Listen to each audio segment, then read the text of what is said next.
He told me, you have 3 weeks to present your company's idea to all commanders of the unit. And I was like, okay, I'm going to do it. Vee is my biggest pride. Been such a crazy ride. We're going to get into that in a second. When you started the company, you were still in the military. Correct. How did that happen? The nonprofit market in general is really unfair. We need to figure out how we're getting all of these organizations out of survival mode. I was caught with a computer and they wanted to send me to jail. I cried for 6 weeks. I had no idea what I'm going to do. The toughest thing about layoffs is not the layoff itself. It's keeping a team after. If you ask me what is my biggest achievement from the pivot, is the fact I have the same team. Wow, October 7th. That's probably the toughest question you asked. I am super excited about today's podcast. I'm here with may-piamenta, someone who I admire. She doesn't even know why I admire her so much, but she's heard it before, partially. And I'm thrilled to have you on the Invested podcast because I actually can't think of any young person who more embodies what we talk about on this podcast than you. And so, welcome, Mai. Thanks so much, Michael. I'm super excited. I think you're also the youngest guest we ever had on the podcast without giving away your age or asking you yet how old you are. How old are you? 24. Mai is 24. Tell us who may-piamenta is today. So, hi, everyone. My name is Mai. I'm the co-founder and CEO of Vee.com, a board member of a few nonprofit organizations, and I'm based here in Tel Aviv. And now you're going to be blown away. Mai, tell us about yourself, but I insist that you start like from the womb, like where you grew up everywhere. Okay. So firstly, it's not hard. I'm not that of a tough benchmark to be the youngest one. So I'm Mai. I'm 24. I grew up in Dimona. Okay. Anyone listening to the podcast that know where Dimona is?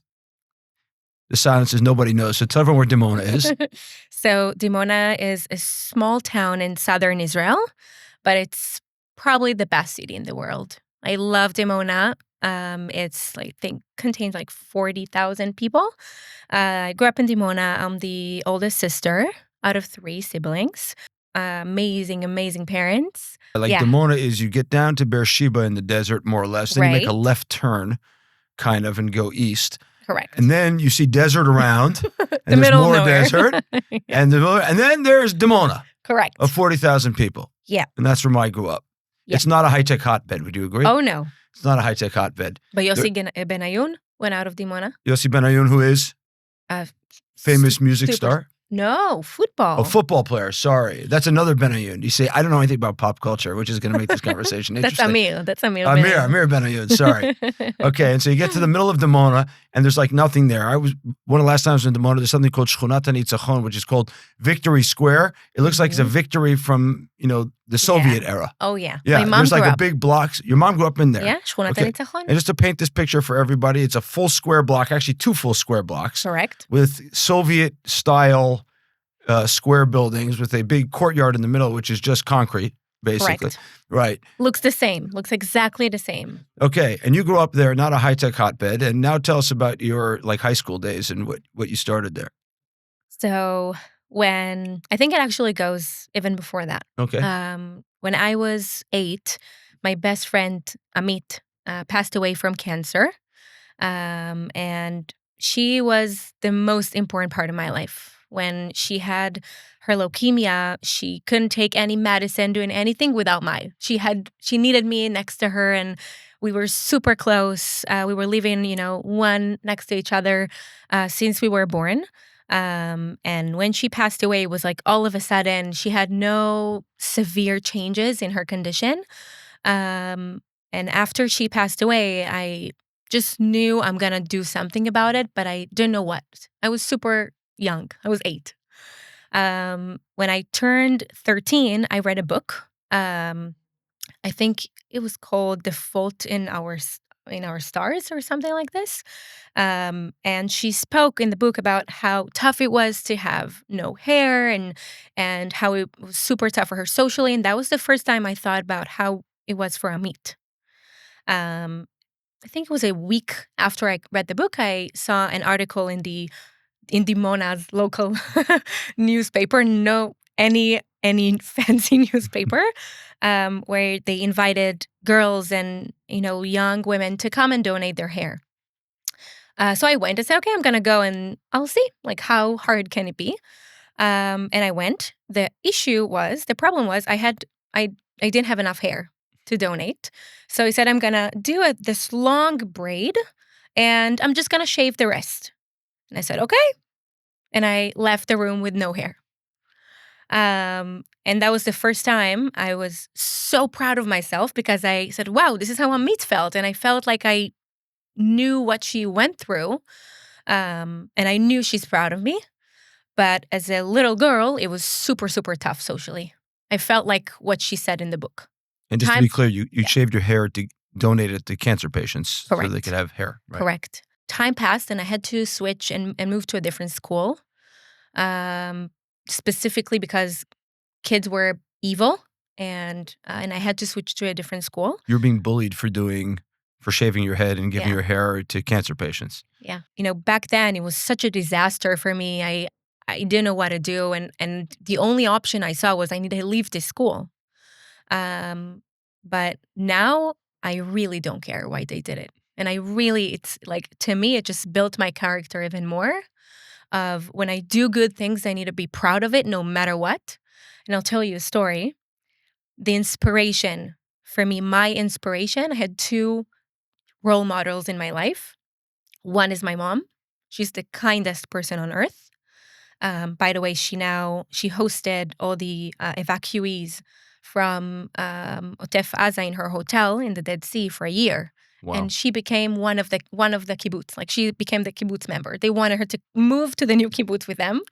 She's amazing. These are the Gaza refugees. The people had to leave their homes after October 7th. Many of them were relocated, quote unquote, or evacuated to the Dead Sea area where there are a bunch of hotels. And my mom runs a hotel there and took them all in. Yeah. Her name is Chagit.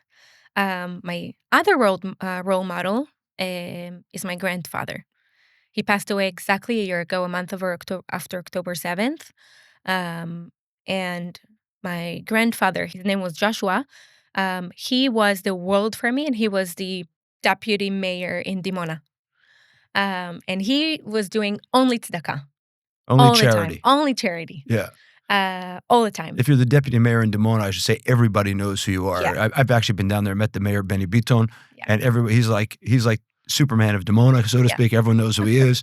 And my grandfather was his deputy. Yeah. And Mayor Cohen's deputy, the one before Benny, he was only doing charity. I remember him taking me at 4 a.m. to go and fix this random women's, problem she has in her house. And we need to do it now. And we're going, all of us, because she needs help right now and it doesn't matter what's the time. And I will connect it to the story of the hair. I came back and it was too much for me. And I said, if I need to stay in this school, I need to have hair. So I ordered on eBay a wig. It was a blonde wig. I have no idea why I did blonde. Really. And I think it was like a day or 2 days after, I couldn't find the wig. And I had to go to school. It's like, Saba, where's the wig? We lived together. After my grandma passed away from cancer, we moved to live with my grandfather. Was like, where is the wig? And he's like, you're not wearing this. I threw it away. You're beautiful with or without the wig. And he gave me the power to say, I just need to be proud of the good things I do, and everyone else, they just will never understand. Wow. And so you switched schools then? Yes. And because they were bullied about your hair, and your grandfather gave you energy, and you went to the next school. Yes. And then what happened? That was the best thing that could have happened to me. And when I landed in the new school, I had no friends, and I sat next to this amazing girl that ended up, being my best friend in school. Her name was Ziv. She also knew Amit. So that was a closure for me. And she said, you have to come with me. We have a robotics team interviews today. And I was like, robotics? Like, this is my first day? This is what you're telling me? No robotics for me.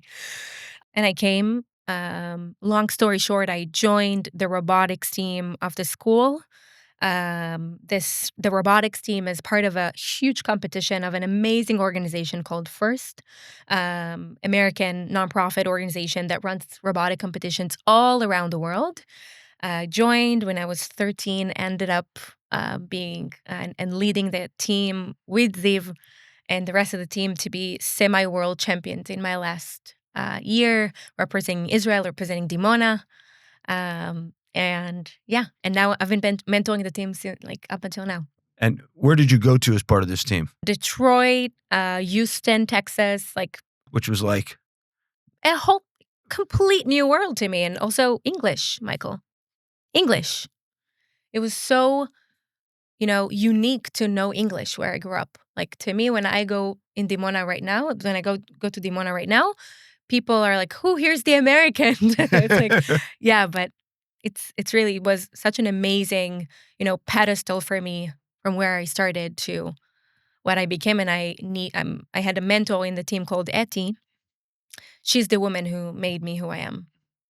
Tell us more about Etty. Wow. So Etty, she is a superhero. She's a biology teacher who ended up taking ownership of this team, started it, is mentored it up until today. She is the woman that just, believes in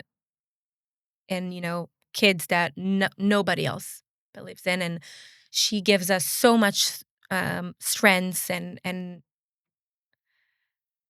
she really changed my life. She's probably the only person that you'll ask me to talk about, and I have no words to describe Etty.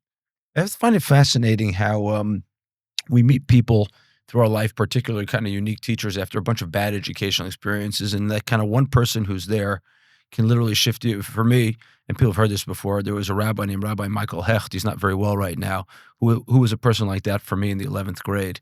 And Wow. people don't run into somebody like that. It's it's a pity. And then you finish high school. In Dimona, you go to the military, where you go from Dimona, keep going.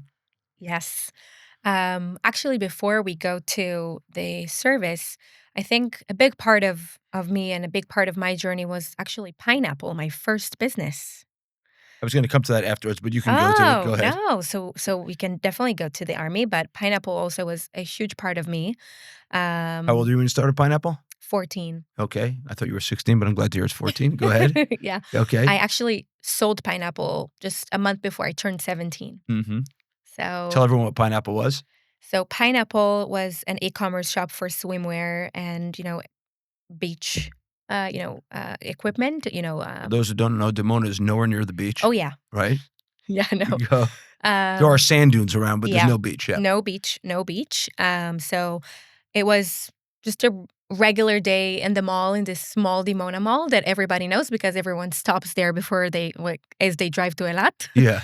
And I remember when I went to the mall with my friends, and one of them wanted to get a swimwear, and she said, "There's no way that it's like that's the only option. It's so expensive." And back then, we had someone from the Bedouins community in southern Israel, really close to Dimona. That his wife, he was working with my dad.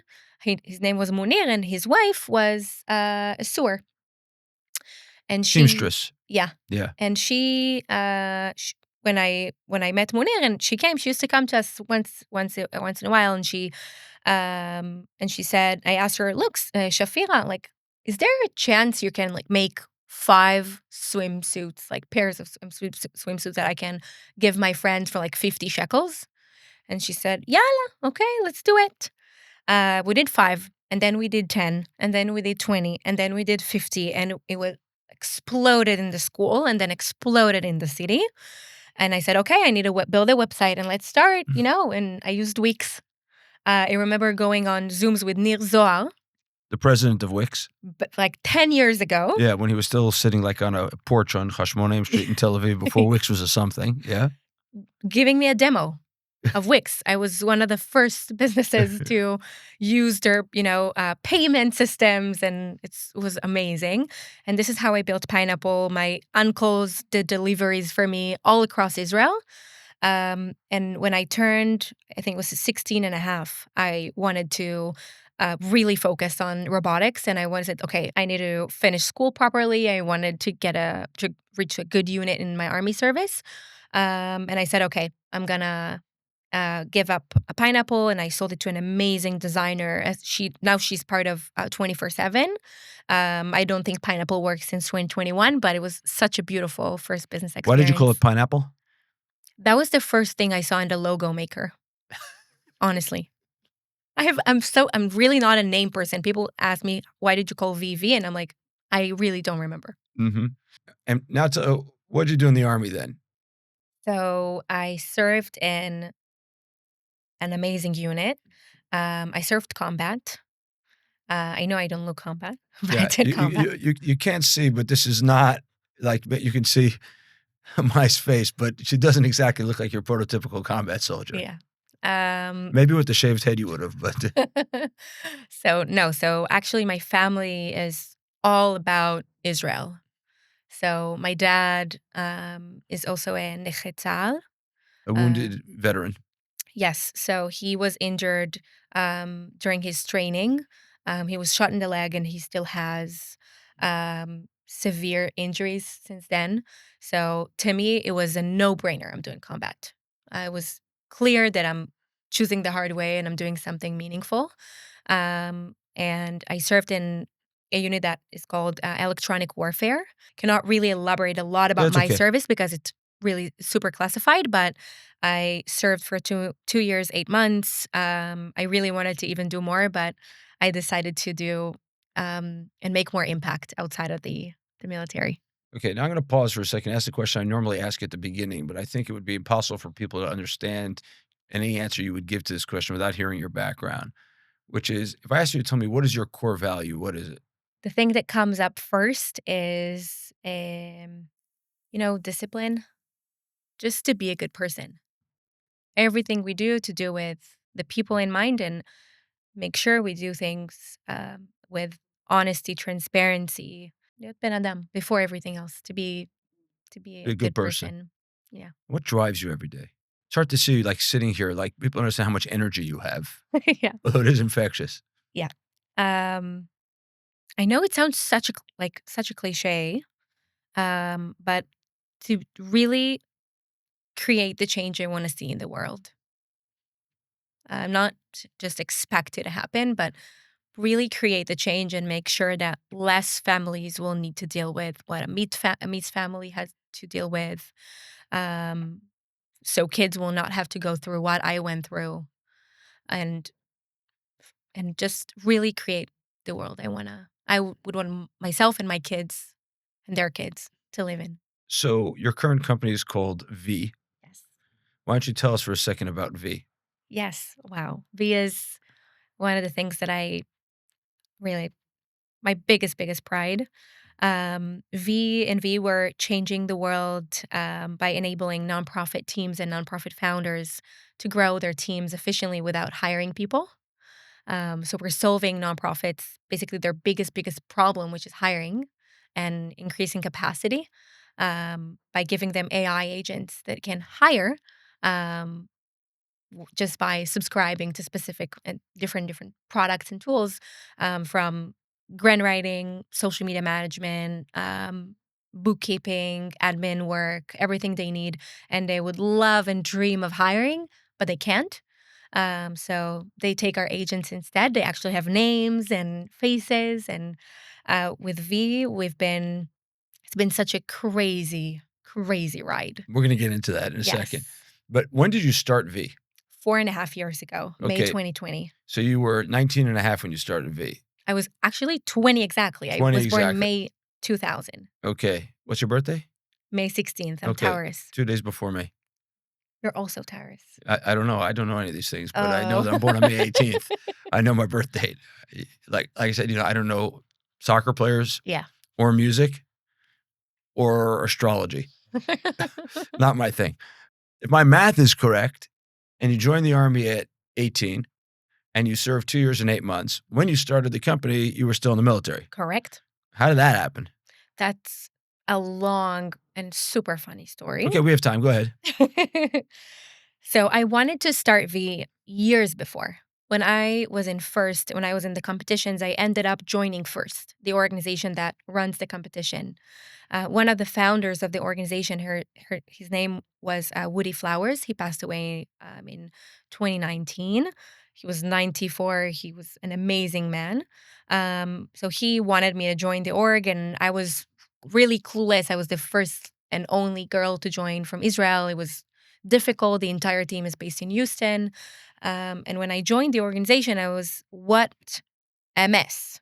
And they are a huge organization. They run $150 million in donations every year and programs. And what was interesting about First is the organization is really large, but they are the fiscal organization, like the mom organization of over 600 smaller orgs. Like the one in Dimona. Yeah. Yeah. And to me, what was really interesting is to see the differences and pain points of how a large organization that runs like a huge enterprise, everything is like clear CRMs, just like a tech company. But the 600 organizations was a huge mess. They have no manpower, no way. They were all in survival mode.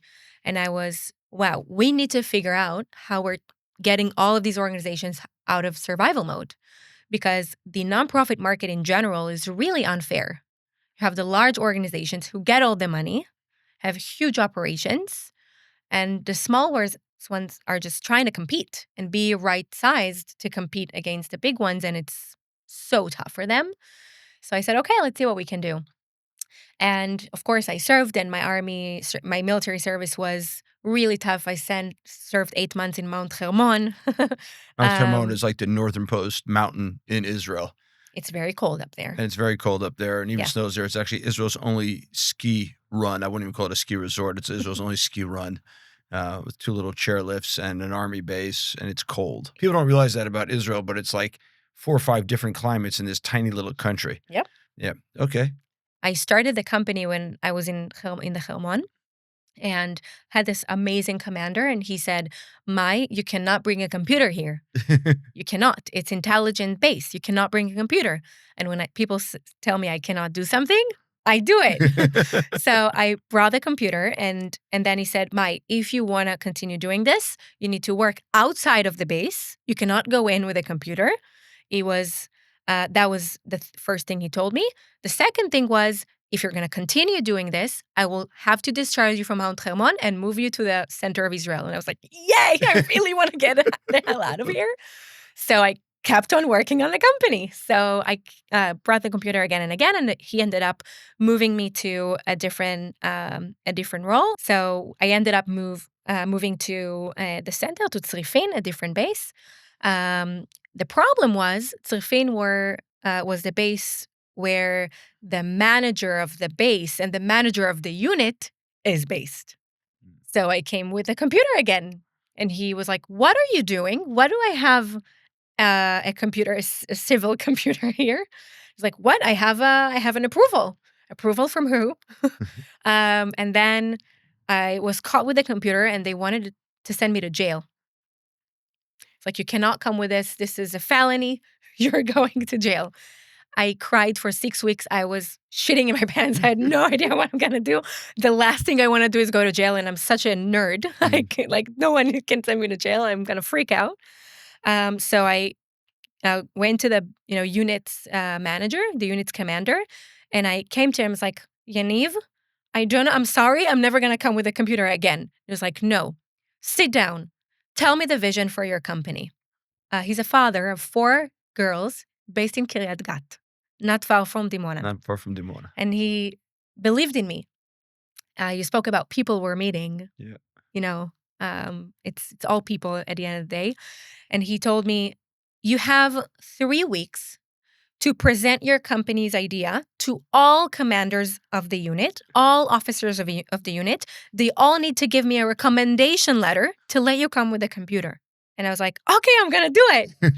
And the toughest thing you can do, and the best practice you can do before doing an investor pitch, is try to convince an army officer who has no idea what you want to do to sign this paper.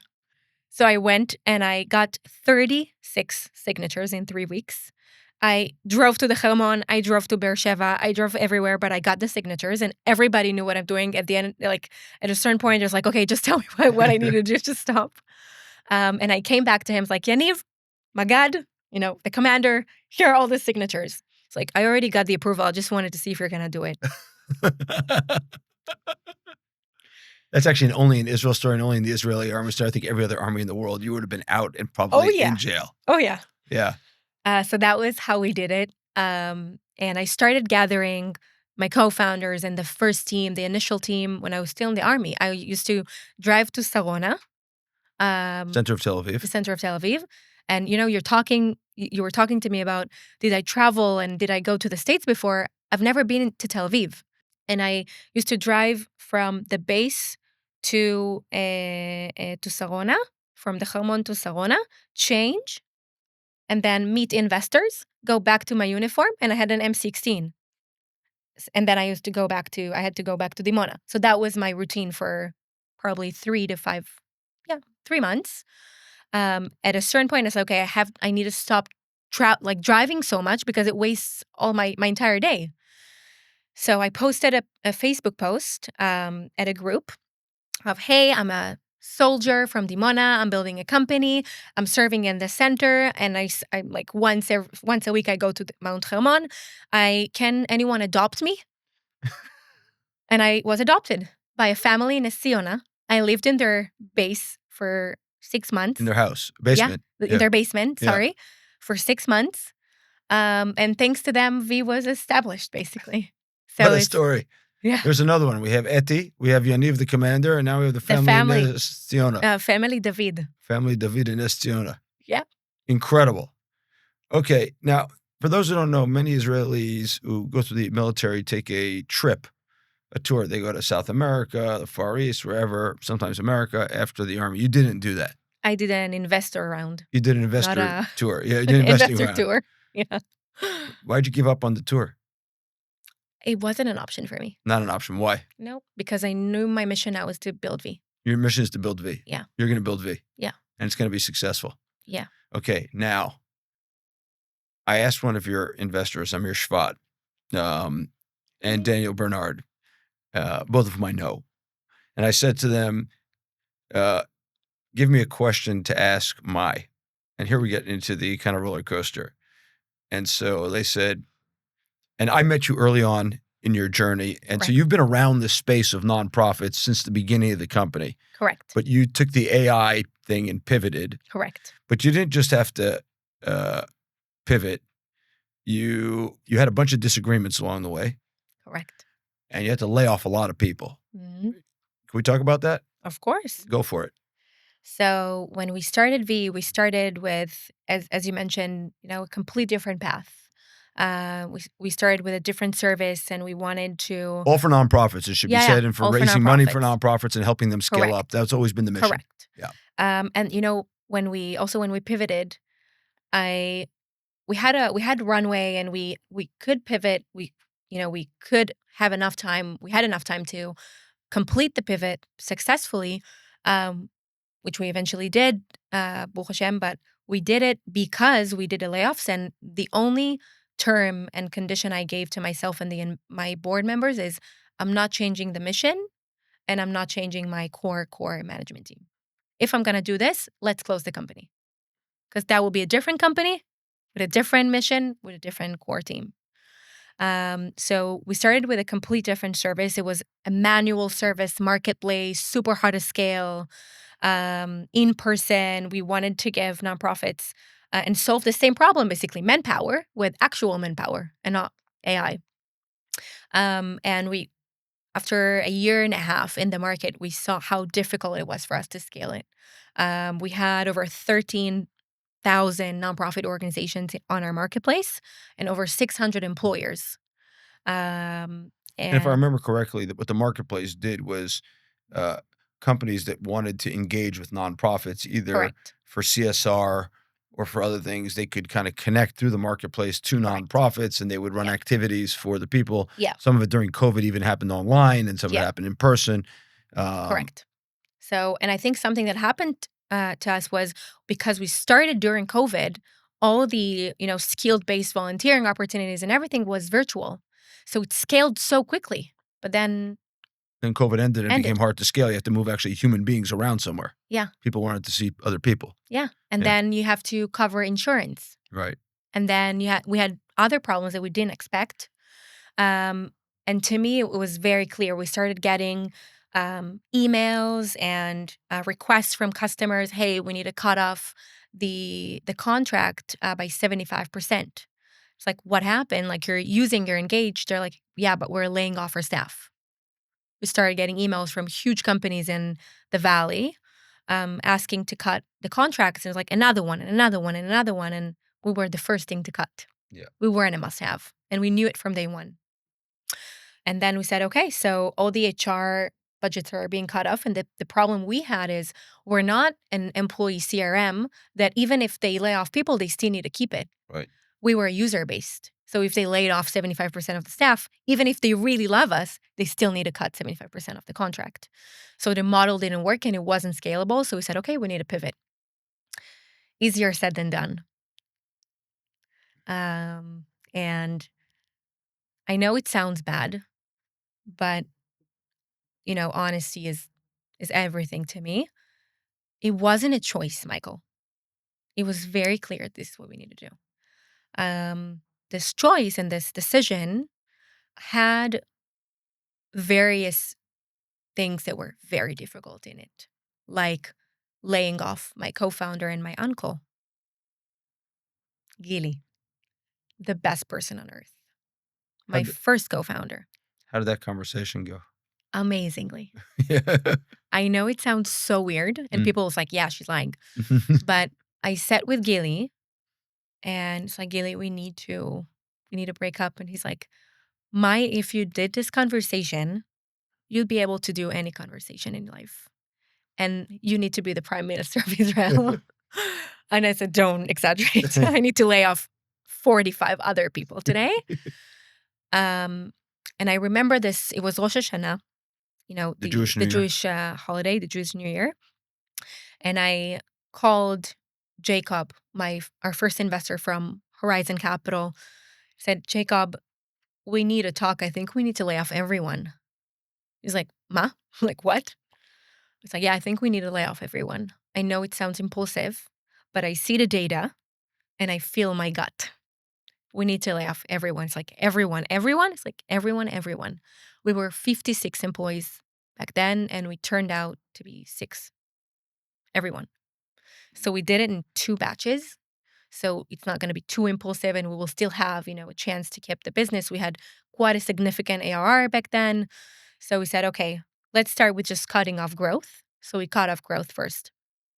And then we said, okay, now after we cut off the growth, we still see the numbers are continuing to where we said. We see the iceberg and we're facing the iceberg.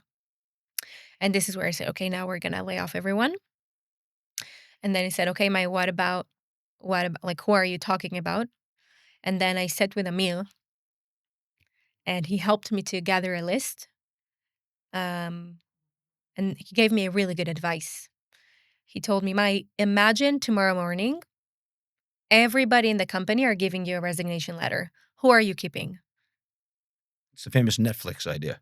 Yeah. Yeah. So I kept 6 people, so 5 people and myself. And I have to say the toughest decision was to keep myself. Tell me more. Because, you failed. Like I felt like I failed. I failed. I could expect it. I could, I could foresee the change. I could know that COVID will end. I could. I couldn't expect the market, to change drastically. And, you and I are very similar in we look, forward and we look on how we're changing things and we're not, we're not sticking to the past and to our mistakes. But at that day, it was, I need to think if I'm able to lead this. And the only thing who gave me my, confidence back was the team and the board. And investors, picking the right investors in the beginning is everything. And did you make the right decision not to fire yourself? I'm not sure I can tell this about myself. Ask my team. All right. Uh, uh, I certainly, by the way, appreciate your saying about a dinosaur like me, 30 years older than you, that you think I still look forward and try to make the change. I appreciate. I just want to say I appreciate that. That's not obvious. If you can tell my kids that, I'd appreciate it even more. And so, like, where'd you come? Like, I guess the idea for the pivot is not that complicated. It's core to the mission that you started with, and you just decided to replace people with technology. I wish it was that easy. Oh, good. Now tell me why it wasn't.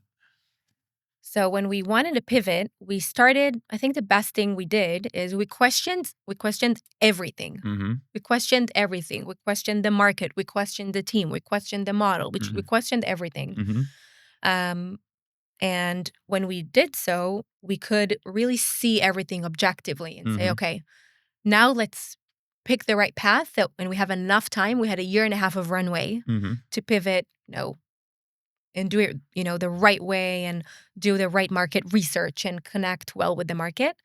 But the first thing we did was actually taking down the product like that we did before.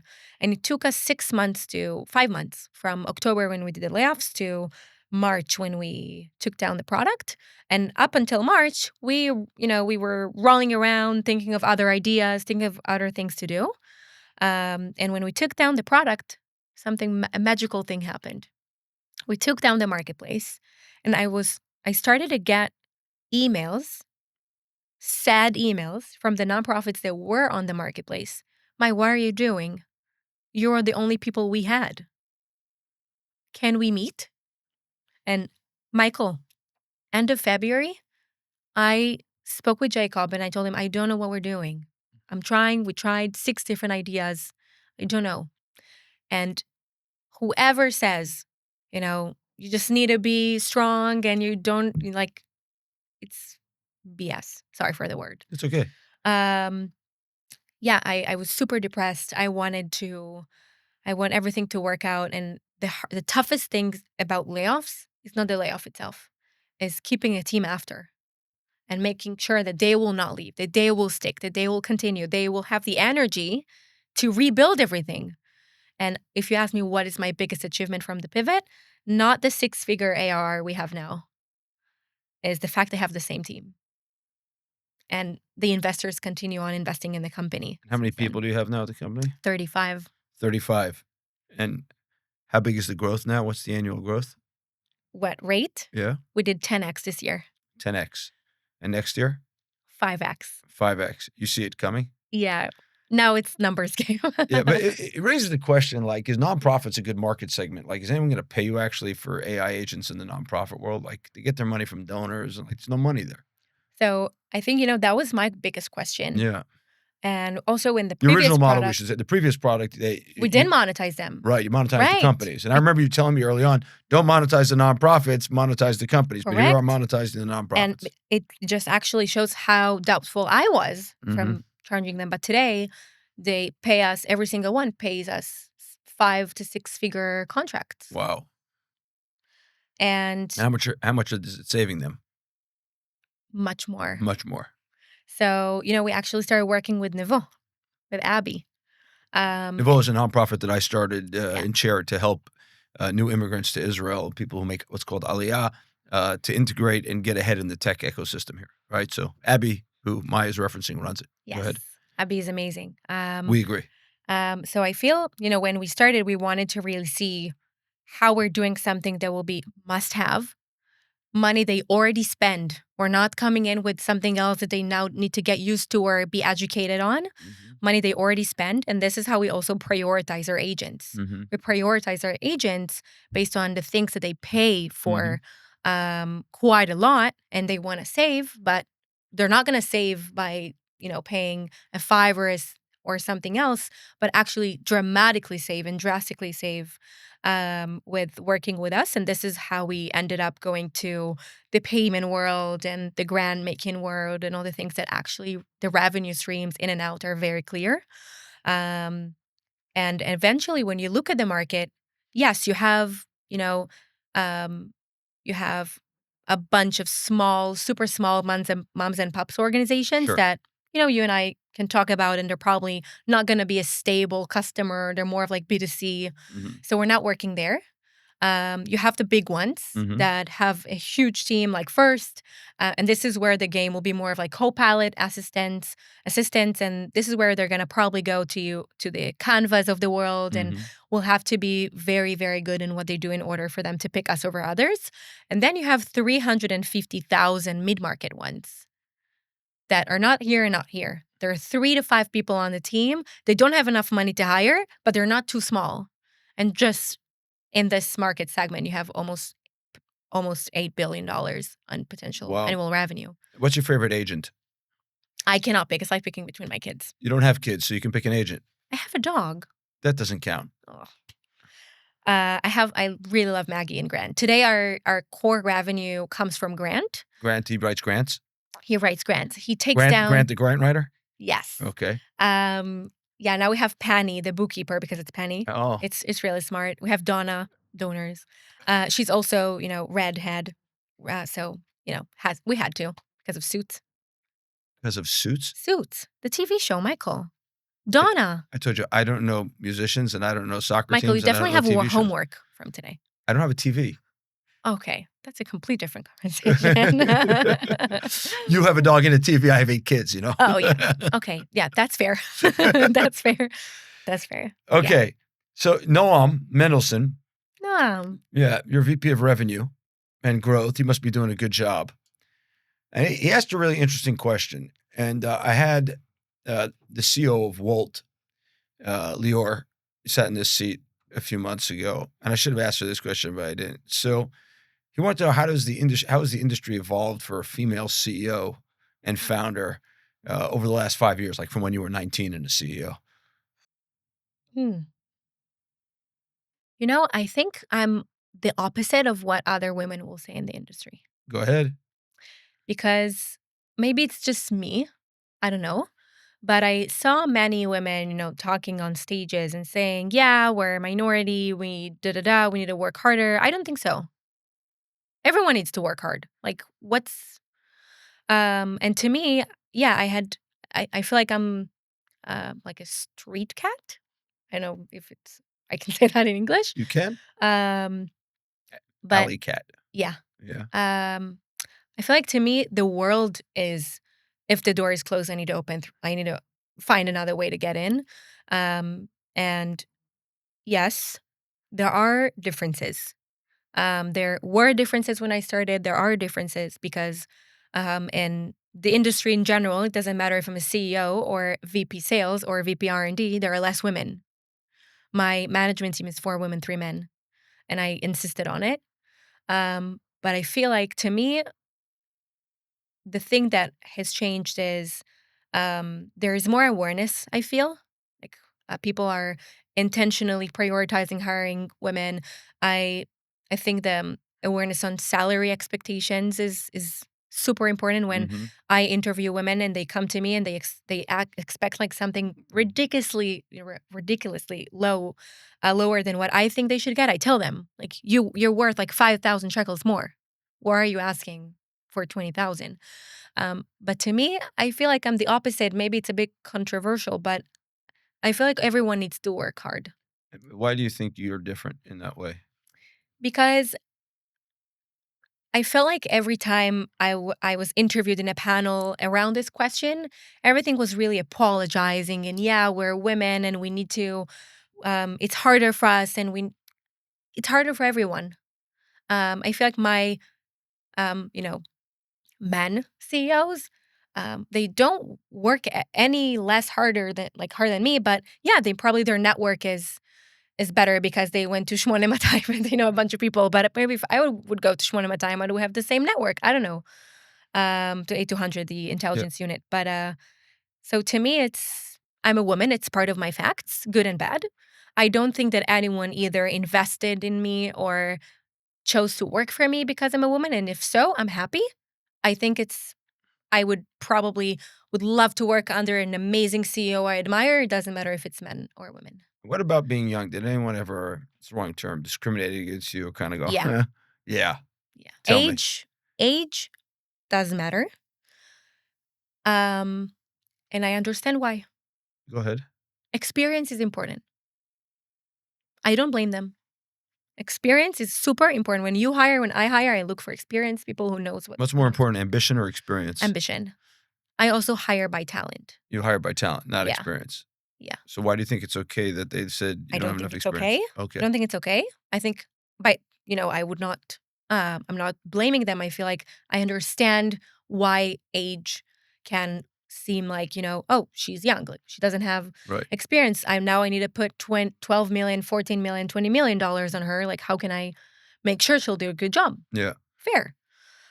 But I feel like it's, again, it's what you make, and what you do with it. For example, to me, it was very clear that I lack experience in 1, 2, 3, and Mhm. those are the strengths I'm coming to the company with, Mhm. and I need to surround myself with highly experienced individuals that will be, and I need to be the less like the I don't want to be the smartest person in the room. What's the hardest thing you've done as a young founder CEO? The breakup from Gili. Break up from Geely. Would it have mattered if you were older? No, Probably not. probably not. So, October 7th happened. Oh, Yeah, was one way to say it. You became very vocal afterwards. correct. What changed in you? Wow, October 7th. Um, I think that that's probably the toughest question you asked, because so I have a family member that he's held hostage. His name is Segev Kalfon. He was kidnapped from the party, from the Nova Festival. We have no idea what's going on with him ever since. Nothing. October 7th, if before October 7th I was managing an Israeli company, now I'm proud of managing an Israeli company. So I have a bunch of friends who are like, we have to flip. We need to say we're a global company with an Israeli site. No, I didn't spend 8 months in Mount Hermon to hide the fact we're an Israeli company. So we raised the last financing round led by TLV partners this April. It was the toughest thing, Michael. I met you during the round. Sitting outside. Yes. And the reactions were so weird, and people either told me that, hey, you need to just flip the company and be change the Israeli primary company to be the subsidiary, and some people were less vocal and said, yeah, we're not interested, and I ended up discovering this was the fact, and which again, it's their business. But to me, professionally, this is what changed. Personally, I'm worried, Michael. I'm worried. This is my house, and this is where I want my kids to grow up. I'm worried. I'm worried. And I have to tell you, I'm not worried about Hamas. I'm not worried about any terror organization. I'm not worried about them. We're going to have good leadership. We're going to have good external relations. We're going to be okay. I'm worried about what's going on inside Israel. And you're going to fix that? I hope so. I feel like it's much, much tougher than building a good company. Well, I think you can be a part of the fix. I hope so. Yeah. I really hope so. Michael, what was changed in you? On October 7th? I'm determined that you shouldn't be worried that we can fix this place completely, and there will be another generation of leadership from your generation. And I think, like many people who was worried about the next generation, I think we've discovered that the 20 to 40-year-olds in this country are not only okay, they're incredible. And so the future, therefore, is going to be very bright. And I'm just trying to dedicate my time to making sure they get a shot to make this place better. I'm actually very optimistic. And every day that goes by, I become more and more optimistic. I see just more and more incredible people like you and others who are getting after this. I think the second thing that changed in me is You made the point that you're not worried about the enemies, Hamas or anything like that. I think October 7th is a reminder that people without imaginations who deal in the real world, like ironically, I think building a tech company is harder than being a politician. There's like real competition, a real world, and real technology, and things change. And we need people who are not kind of career politicians and people who live inside these big bureaucracies for the whole life who aren't challenged on a day-to-day basis to make decisions because the world is much more uncertain than they'd have Correct. you believe. And they spend a lot of time doing risk management instead of engaging in uncertainty. And the venture capital in the startup world is a lot about uncertainty, or more about uncertainty than it is about risk management. And I think we just need more people who've dealt with uncertainty in there. You wrote a post a while back about having anxiety. Why'd you do that? I didn't know anxiety exists. Um, and I cope my best friend that is here next to me all the time is my imposter. So I have Imposter. imposter Yeah, syndrome. yeah. Yeah. Um, and so I feel like to me, when I was going to the bathroom and in our office and I had to breathe multiple times before I was pitching to the team, and I'm pitching since I'm 12. Like, been going to huge competitions, speak in front of 3,000 people, and then I cannot breathe and I'm sweating and I don't know what's going on. And then I started hearing the word, "Hey, Mike, you're just anxious. It's fine. Drink some water, take a few breaths, and you'll be okay." And after understanding that it's okay and anxiety just happens, um, I wanted to talk about it. I wanted to normalize it. I wanted other people to know that, you know, even people that you would imagine are doing extraordinary things, and at the end of the day I'm scared and I'm anxious and I thought it would help others And to did know. it, you think?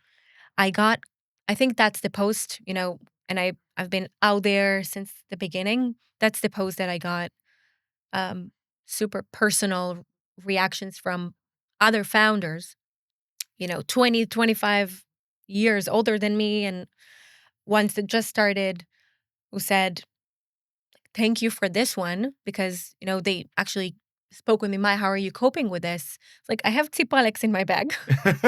And I have an extra shirt in my bag all the time. So if I'm sweaty, if I have a panic attack before anything important, I have my makeup in my bag.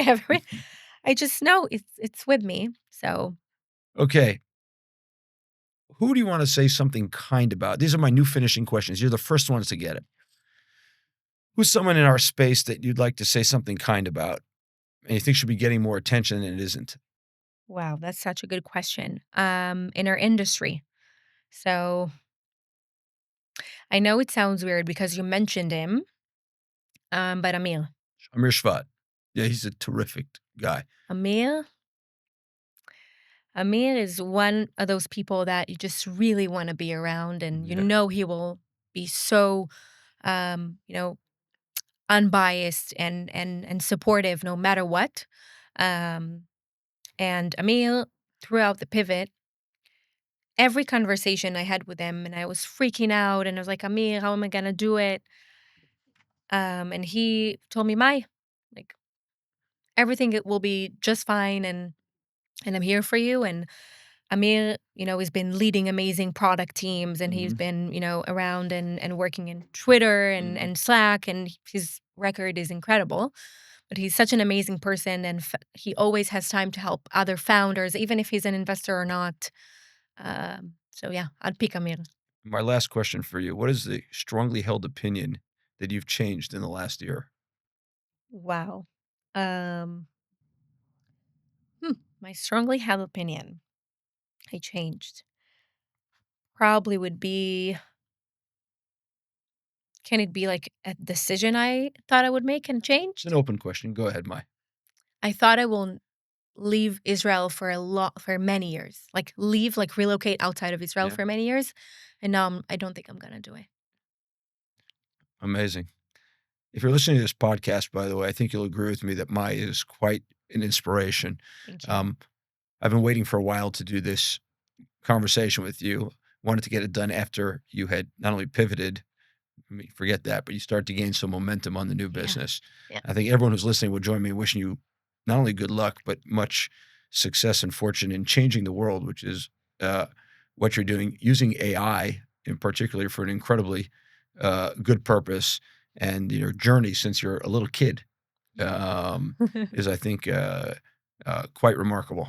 So thank you for taking the time to join. And if you want to learn more about may-piamenta, you have to check her out on LinkedIn, Maypiamenta. And if you've enjoyed this episode, please rate us 5 stars on, I don't know, Apple Podcasts and Spotify and YouTube, and subscribe to our YouTube channel and do all those wonderful things, and follow Mai's journey and what's going on at Vee, where you can meet the future of AI for good, really. Yeah. So thank you, Mai. Thank you so much, Michael.